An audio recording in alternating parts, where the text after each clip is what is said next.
Hey guys, welcome back to another Plants vs Zombies Battle for Neighbourville video, and today we're going to be exploring how does garden and graveyard ops work in Battle for Neighbourville, and I've already got it set up, so let's just jump straight into and try and find a video.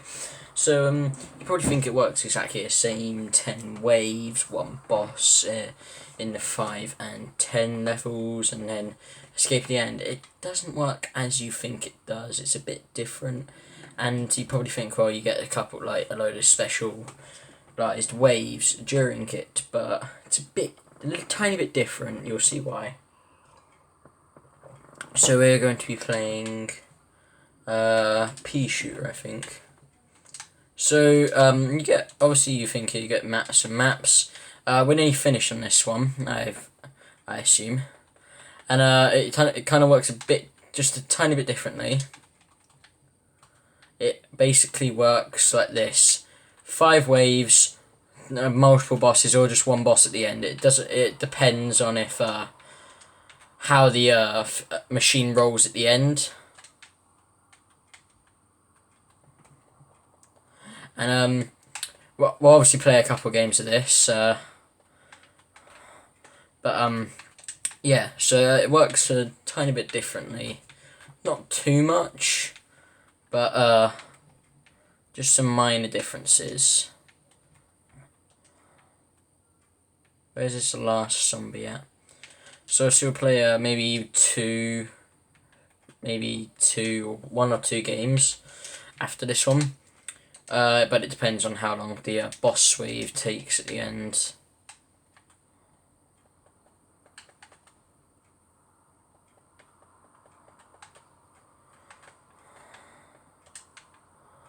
Obviously, some of you might know this if you have Battle for Neighbourville, but for the people who don't actually have Battle for Neighbourville or haven't really played or haven't even played Garden or Graveyard Ops, this is just a video to explain how it works and see how, maybe to help you find out good ways to defeat these quickly. Basically, in this, these starter characters, I think, or like the normal variants, like the just a normal pea shooter, that they are unlimited to spawn. Or as you can see here, we get one of these. You get an elite boss, and that means your garden gets destroyed, and this guy spawns, and it's just him, but on some characters, which I believe this guy is as well, he will literally kill you, or he will. He's basically like a specialized character. Let's just say for Zen Sensei, he starts meditating, and then you have to start killing his clones. Or for Disco Zombie, you have to calm him down with music, and then you can continue. Because when he's starts spinning around like he usually does in the old Garden Ops, just that is a normal move. He starts spinning around if he's an elite wave, and when it's an elite, you always get the specialized characters almost, where they're obviously in costume. And this guy, obviously, when you get this guy, you get imps that are basically robots.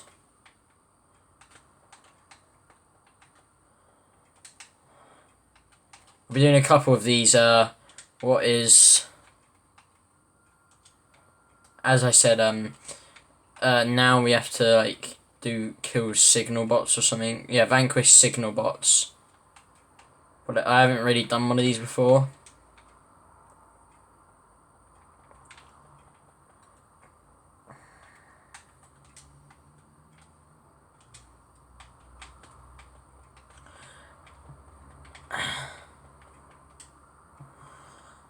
I might be starting I might do next episode is a pea shooter tutorial, or all characters tutorial. So we're just going to go and play multiplayer or Guns and Graveyard Ops, Signal Disrupted. So then now it comes up with this text where he says something, and then So obviously something's been broken, or he's like dizzy or something. And then obviously it says signal disrupted for him. Now that means you can start hitting him again.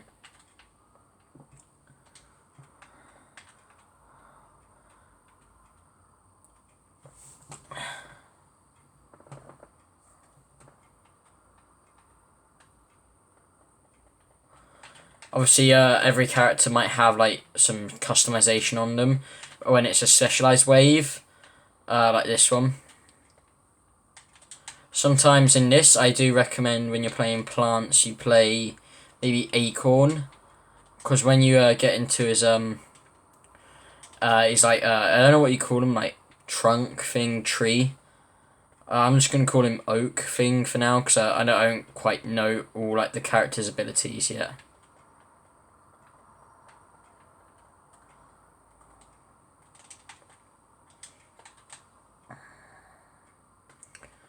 So as you can see,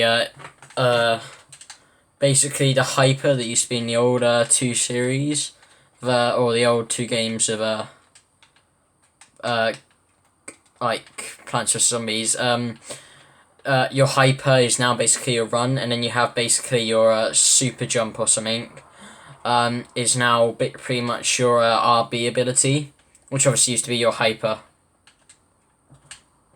But basically when you combine it with your run and you jump, you can press LT to hover. I'll explain this in like the tutorial videos.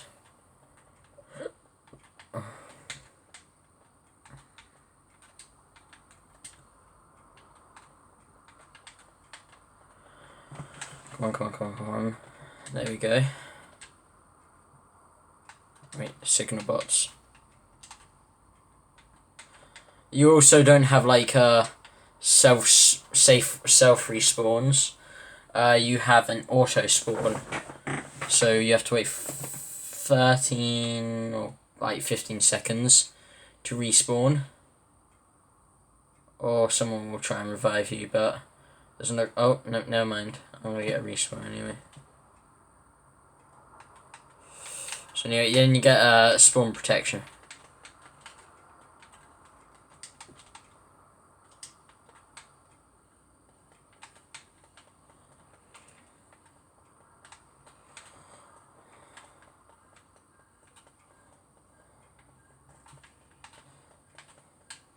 Then you get really close to killing one, and you're gonna die probably.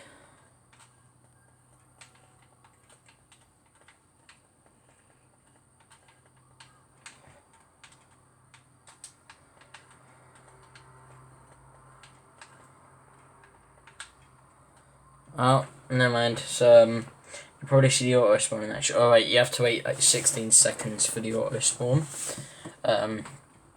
So yeah. We might be able to get one other game in, but we'll see. It seems to be going sort of quick, but and then again we are 8 minutes into the video. So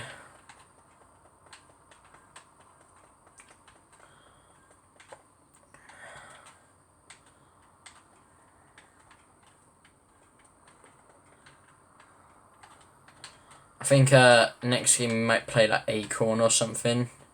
Oh, actually no.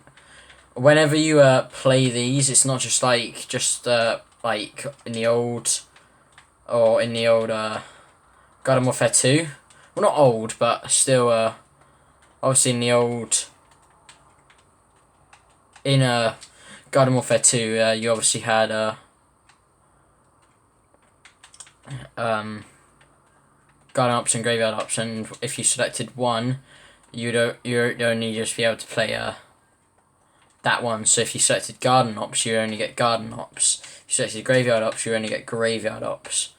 But in this, you switch between Garden Ops and Graveyard Ops, and we keep dying. So yeah, obviously, so in this one, you basically switch between like the 2 things. And that obviously gives you a chance to play as a zombie and level up your zombie side for a little bit. And these usually take maybe like 10 minutes at the most. But obviously if you're a real pro and like you know how to play this game really well and you've been playing for a while, you should be able to do that. Do it in even quicker, obviously. And if you've been playing like Garden and Graveyard Ops for ages. And I've only just really started today and yesterday, I think. But I quite understand it now.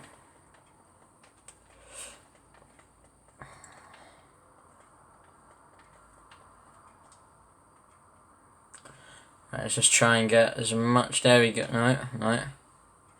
Right, and then all the other characters will be destroyed. And as you saw, we got our pea shooter to max level. That means we can level them up. So obviously, you get different kinds of like ways to earn like currency in this game, or as in gold coins or something. And the ways are obviously if you keep playing, but during the game you can't actually get like perfect waves now. You can only you can get a perfect wave with like being no knockouts at all. And as in that game we got 54 kills. That was at top kills. So now we're gonna go into another game. And we're gonna be playing zombies. Yep, zombies, here we go. And I think I'm gonna play the wizard on this one. Actually no, I'll play the scientist.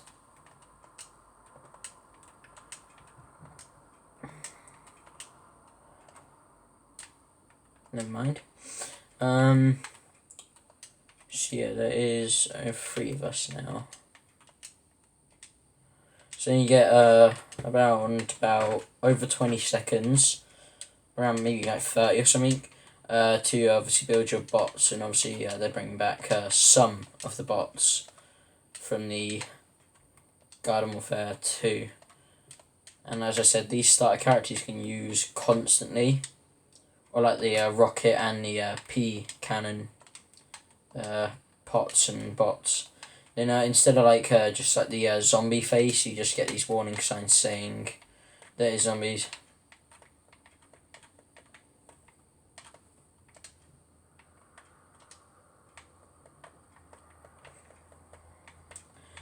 And to explain what kind of enemies you get in this, you get these wildflowers, and obviously you get all like the plant heroes and that, like the acorn, pea shooter. And then you get obviously dandelions, these weeds, and obviously wildflowers. Then obviously you get all the bosses, hypno flower, and all of that. And then for zombies, you get obviously your brown coat zombie, your TV zombie, and then upgrade of the TV zombie, and obviously you get all your plant heroes and that.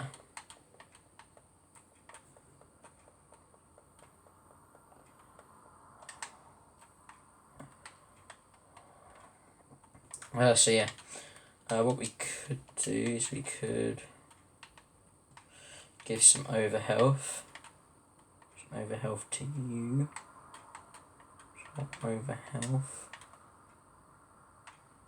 Enough over health to you. Enough over health. Over health? No. So yeah, no. The next wave is going to begin.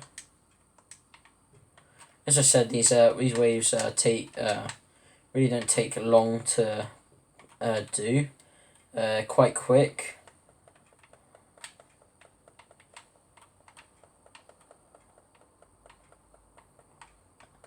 And these wildflowers, they can like drag you in, kind of like the Z-Mech from Garden Warfare 2's whatever his that ability is, because I haven't got him yet.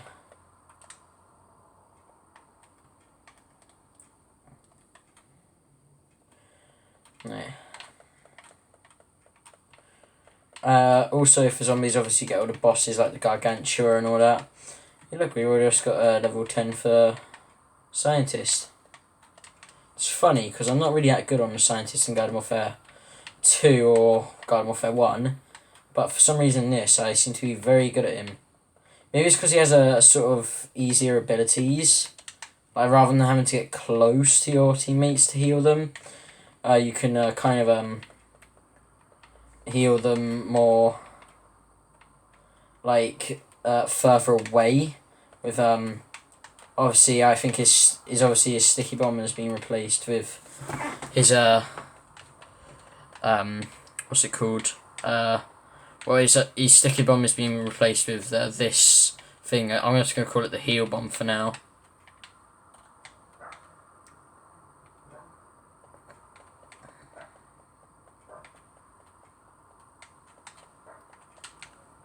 Right, there we go. And obviously you can keep replenishing your bots. Some things do take a bit obviously longer, as so you go and check this one. Yeah, it gives you 2 minutes, so you can't respawn it for 2 minutes. Some bots include like the loudmouth bot, the rocket bot, the Gatling bot, the heal bot. Just gonna check what else. Should be down here. We should be able to check. Yeah, boxer bot, exploder bot, and breaker bot, and also the electric bot.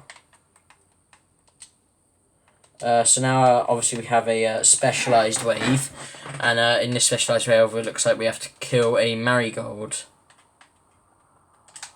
Now see, same as when you hunt down the marigold in Garden Warfare 2, in one of the campaigns, it will stun you.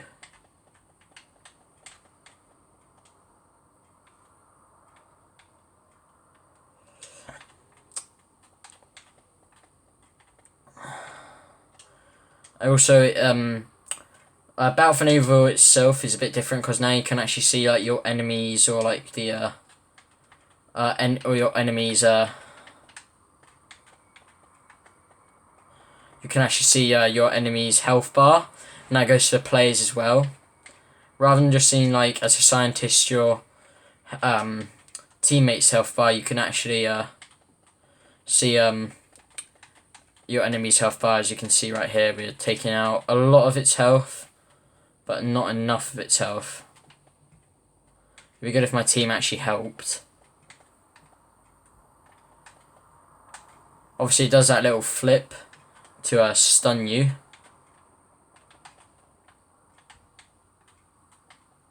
Yeah, we fail because my team didn't help. They're probably dealing with all the plants that are attacking the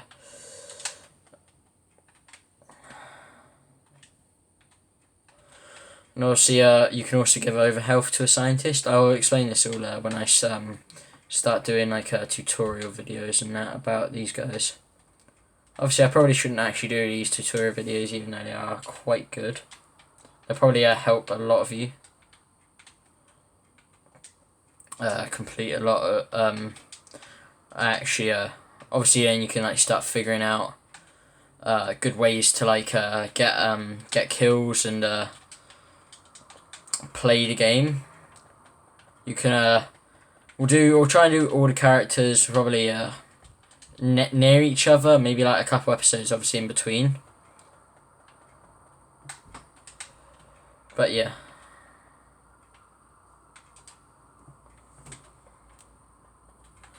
Anyway, I think there's also another thing to explain. It's actually quite easy to level up in this game, as there's a lot of different ways to level up. And we get a kill as a on a cactus with a goat. Nice. And another thing to explain, there is no Hovergoat 3000 or Torchwood in this game. The equivalent to Torchwood would probably just be the acorn's ability to change into that tree, but that's the closest you can get. Now you get obviously like Torchwood is in like the boss. You don't get like Giga Gargantua or Giga Torchwood this time. So yeah, but we are getting low.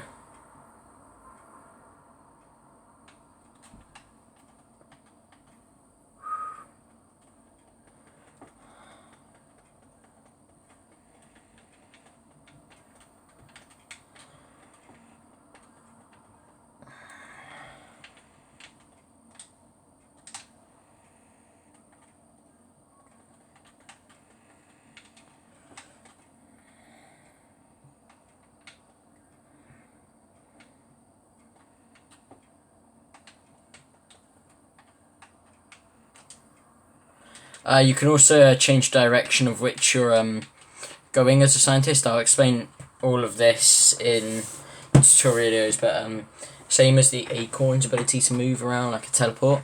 If you hold back, you go back. If you hold left, you go left. And if you hold right, you go right. And if you go forward, you go forward. Yeah. So in that we lost. On the 4th round. So a bit overwhelming as well. So if you did enjoy this video on how Gardens of Graveyards work, please like and subscribe, and comment what you think I should do next, and if you have any suggestions of what I could put in my Minecraft series, please do that, and I'll link my main channel down in the description, and I'll see you all next time.